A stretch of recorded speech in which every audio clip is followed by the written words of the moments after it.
Hello everyone, how are you doing? This is MD Tech here with another quick tutorial. In today's tutorial, I'm going to show you guys how to undo and redo changes in Google Docs, meaning that if you type something in here,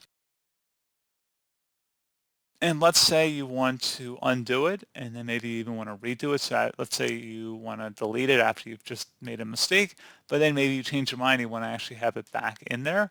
I'm going to show you guys how to do both undo and redoing of changes. Should be pretty straightforward, and let's jump right into it.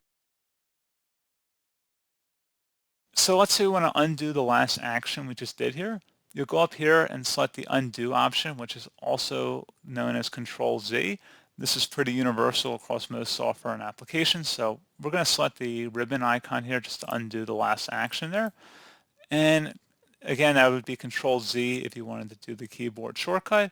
Conversely, if you wanted to redo an action, it is Control Y on the keyboard, or you can just select this forward-facing arrow. So just go ahead and left click on that to redo the action that we just deleted.